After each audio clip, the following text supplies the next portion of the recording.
नोरमा group, जो सोचता है वो करता है। आपके अपने सपनों का आशियाना। तेजस्वी यादव के नेतृत्व में महागठबंधन की 3 बैठकें हो चुकी हैं। जैसा कि आपको हमने जानकारी दी थी कि तेजस्वी यादव लगातार जिस तरह से एनडीए गठबंधन एकजुटता दिखा रहा था, उसके साथ साथ महागठबंधन में एकजुटता की कमी नज़र आ रही थी।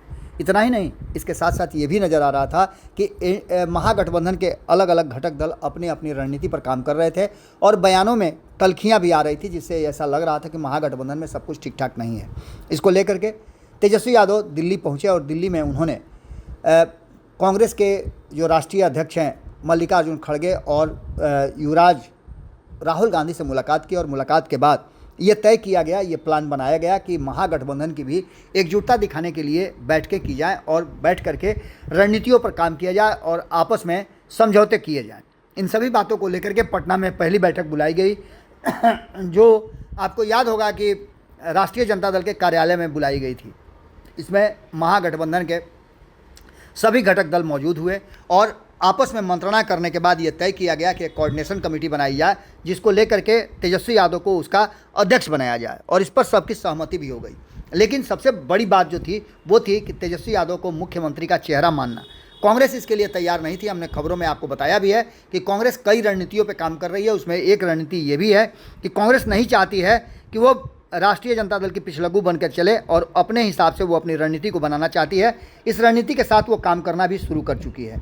ऐसी स्थिति में आप सीधी तौर पे समझ सकते हैं कि कहीं ना कहीं जो वर्तमान परिस्थिति बनी है उसको साफ तरीके से कहा जा सकता है कि इस बात को लेकर के कहीं ना कहीं राष्ट्रीय जनता दल के भीतर भी आक्रोश है। लेकिन इसके बाद 3 बैठकें हो चुकी हैं और 3 बैठकों के पहले आपने देखा होगा कि तेजस्वी यादव पूरे बिहार में घूम करके चुनाव की तैयारी और लोगों से बातचीत कर रहे हैं। छोटी बड़ी घटनाओं पर भी तेजस्वी यादव आजकल पहुंच जाया करते हैं और कहीं ना कहीं वो इस बात की तरफ इशारा कर रहे हैं कि इस बार के 2025 के चुनाव में वो मजबूती से लड़ेंगे। लेकिन अचानक जब तेजस्वी यादव ये कह दें कि वो चुनाव तो लड़ना चाहते हैं, बाकी सब चीज़ें तो अपनी जगह पर है, लेकिन वो सरकार बनाने के लिए नहीं मेहनत कर रहे हैं, इस बात को लेकर के कहीं ना कहीं आप समझ सकते हैं कि महागठबंधन के साथ साथ राष्ट्रीय जनता दल के नेताओं के भीतर क्या कुछ गुजरा होगा।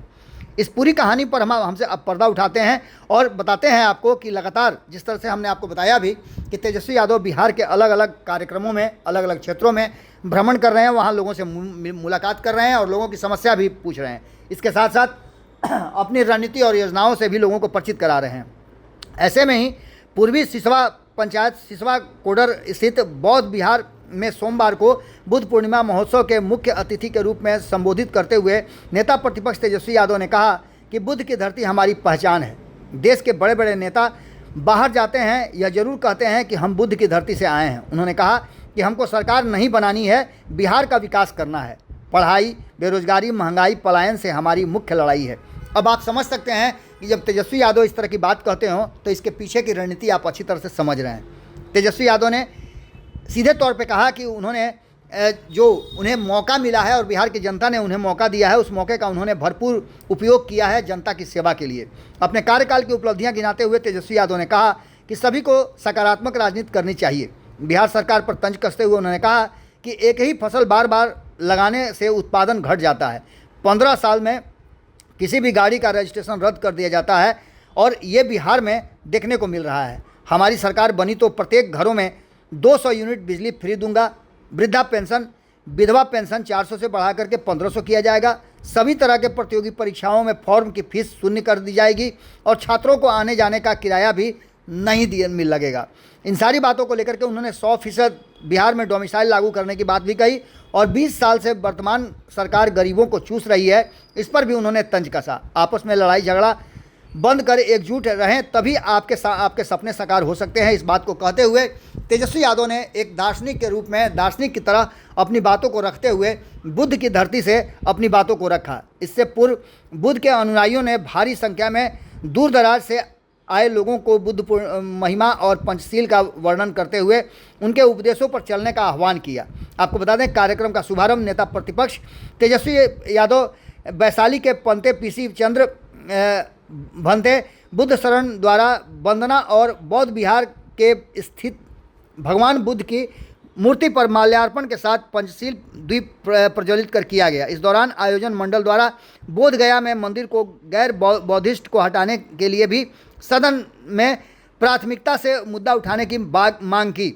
मंच संचालन दुर्गेश नारायण सिंह ने किया। मौके पर राजद जिलाध्यक्ष और अन्य लोग मौजूद थे। लेकिन इस बीच आपको बता दें कि सबसे बड़ी बात जो निकल करके सामने आई है वो ये कि तेजस्वी यादव ने बड़ा ही कहा जाए तो डिप्लोमेटिक अंदाज में एक संदेश महागठबंधन को भी दे दिया है और कहीं ना कहीं एक टेंशन जो है वो एनडीए गठबंधन को भी दे दिया है। महागठबंधन के साथी जो तेजस्वी यादव के मुख्यमंत्री का चेहरा बनाने पर बार बार आपत्ति दर्ज कर रहे हैं। हालांकि इसमें बहुत लोग नहीं शामिल हैं। आपको मालूम होगा कि मुकेश सहनी तो लगातार तेजस्वी यादव को मुख्यमंत्री बनाने के लिए जी जान से लगे हुए हैं। उन्होंने कई तरह की रणनीति भी बनाई है जिससे वो तेजस्वी यादव को मुख्यमंत्री बनाने की बात खुल करके हर मंच पे कहते हैं और साथ साथ अपने आप को उप मुख्यमंत्री बनाने की भी बात वो कहते हैं। अपने समाज के साथ साथ कई और समाज को जोड़ करके, कई जातियों को जोड़ करके उन्होंने एक बड़ा नेक्सस तैयार किया और ख़ास करके कोसी, मिथिलांचल, सीमांचल के क्षेत्र में उन्होंने एक बड़ी रणनीति के साथ काम शुरू भी कर दिया है। अब देखना ये होगा कि जहाँ एक तरफ मुकेश सहनी फुल समर्थन कर रहे हैं, वहीं दूसरी तरफ आंशिक रूप से अगर देखा जाए तो कोई आपत्ति लेफ्ट के किसी भी दल को नहीं है। लेफ्ट के तीनों दल तेजस्वी यादव को, चूँकि बड़ी पार्टी है और उनके पास वोट बैंक भी ज़्यादा है, वो उनको मुख्यमंत्री के चेहरा के रूप में स्वीकार करने में किसी भी तरह की कोई कोताही नहीं करना चाहते हैं।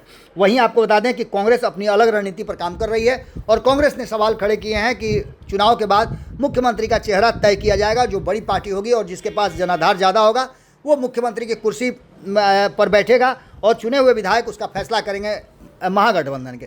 लेकिन इन सब बातों के साथ साथ जो तेजस्वी यादव ने बात कही है और उन्होंने जिस तरह से ये साफ कर दिया है कि वो चुनाव इसलिए लड़ना चाहते हैं कि परिवर्तन हो, विकास हो, महंगाई से निजात मिले, शिक्षा और स्वास्थ्य की दृष्टि में बेहतर काम हो सके, इसके लिए वो चुनाव लड़ना चाहते हैं, न कि वो सरकार बनाने के लिए। यानी सीधी तौर पे आप समझ सकते हैं कि उन्होंने इशारों में साफ कर दिया है कि इस बार वो सरकार बनाने जा रहे हैं और उनकी जो विभिन्न सर्वे रिपोर्ट आए हैं वो भी तेजस्वी यादव की तरफ इशारा कर रहे हैं।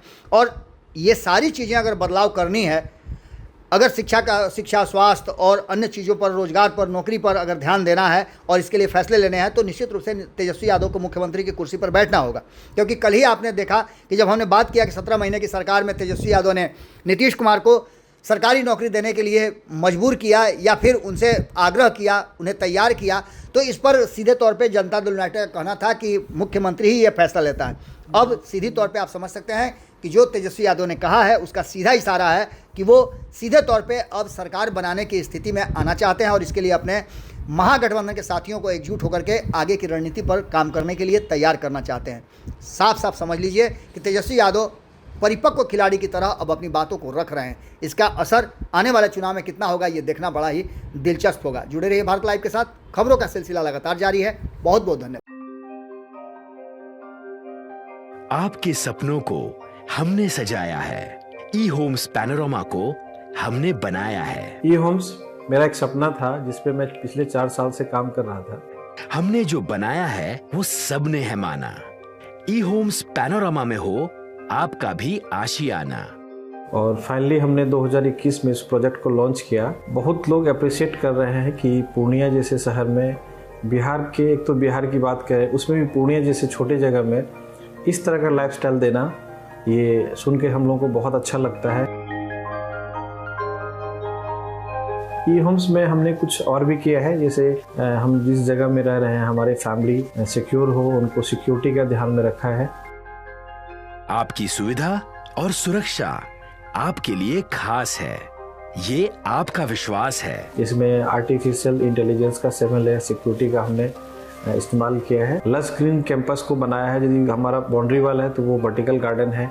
ये जितनी भी फैसिलिटी होता है एक इंटरनेशनल टाउनशिप में ई होम्स है, ये हम लोग विश्वास नहीं कर पा रहे हैं। जो भी हमारे मित्र, दोस्त या जो भी हमारे बाहर के बाहर आते हैं तो हम लोगों को बहुत अच्छा सुनने को मिलता है और बहुत अच्छा क्रेडिट मिल रहा है। वो सारा हमने सिर्फ एक बिल्डिंग नहीं बनाया, हमें एक बहुत अच्छा लाइफस्टाइल दिया ई होम्स में, और मेरा एक सपना था जिसको मैं आज फुलफिल होते हुए देख पा रहा हूँ। ये आपका आवास है। ई होम्स पैनोरामा में अब आपका निवास है। E Homes Panorama, luxurious lifestyle redefined.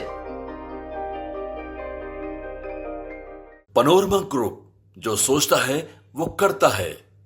अगर ये वीडियो पसंद आई और वह बिहार के राजनीति और बिहारियत से सरोकार रखेनी तो सब्सक्राइब बटन दबा के चैनल के सब्सक्राइब कर ली। ओजे एगो घंटी बा, ओकरा बटन दबा देला से कुल सटीक और मारक खबर रुआ मुफ्त में मिल जाई। अगर रुआ पत्रकारिता के हमनी के नया प्रयोग में सहयोग कर चाहतानी तो ज्वाइन बटन दबा दी। पेटीएम नंबर नोट कर ली 9386816700।